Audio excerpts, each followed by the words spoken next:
నమస్తే అమ్మ. నమస్తే. ప్రస్తుతం తెలంగాణలో రేవంత్ రెడ్డి వచ్చిన కాడ నుంచి పరిపాలన విధానం అయితే చూస్తున్నారు. మీకెలా బాగుంది. అనిపిస్తుంది? అంటే ఏ విధంగా బాగుంది? ఏ అంశం పైన బాగుంది? ఏ విషయం చెప్పంటారా? బాగుంది. అంటే ఉచిత పథకాలు ఇవ్వడం వల్ల బాగుందా? మరి ఏ విధంగా అంటారు? బాగున్నాయి.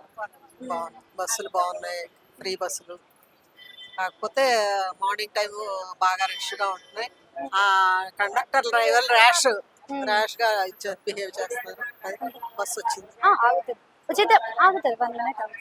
ఉచిత బస్సుల వల్ల అసలు ఉపయోగం ఉందా లేదా అంటే మీరు ఏం చెప్తారు? ఉందండి ఉపయోగం. అంటే ఏ విధమైన ఉపయోగం ఉందంటారు? ఆగుతుంది బస్సు ఒక్క నిమిషము. టెన్షన్ పడకండి. మేము ఆపుతాం. అయితే ఇప్పుడు ఇప్పుడు ఈ ఉచిత బస్సు అనేది ఉంటే మంచిదా? తీసేస్తే మంచిదా? చాలా మంది తీసేయాలంటారు కదా! ఉంచండి. బాగుంది. బాగుంది. ఉంచండి. ఉంచాలి. ఉంచాలి. అయితే ఉచిత బస్సుల వల్ల మనం తినే పప్పు, ఉప్పు, నూనె, బియ్యాల మీద రేట్లు పెరిగిపోతున్నాయి అంటారు కదా! దానిపైన మీ అభిప్రాయం ఏంటి అసలు? దేని మీద? బియ్యం, ఉప్పు, నూనె వీటి మీద ఎక్కువ రేట్లు పెరుగుతున్నాయి కదా ఉచిత బస్సు వల్ల. మరి మీ అభిప్రాయం ఏంటి? అవి రేట్లు పెరిగిపోతే ఏంటి పరిస్థితి?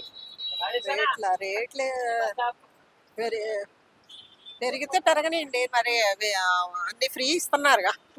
అంటే కేసీఆర్ ఇప్పుడు గవర్నమెంట్ లో మనకి ఫ్రీ పథకాలు అయితే లేవు. రేవంత్ రెడ్డి పదవిలోకి వచ్చిన దగ్గర నుంచి ఫ్రీ పథకాలు అయితే ఉన్నాయి కదా!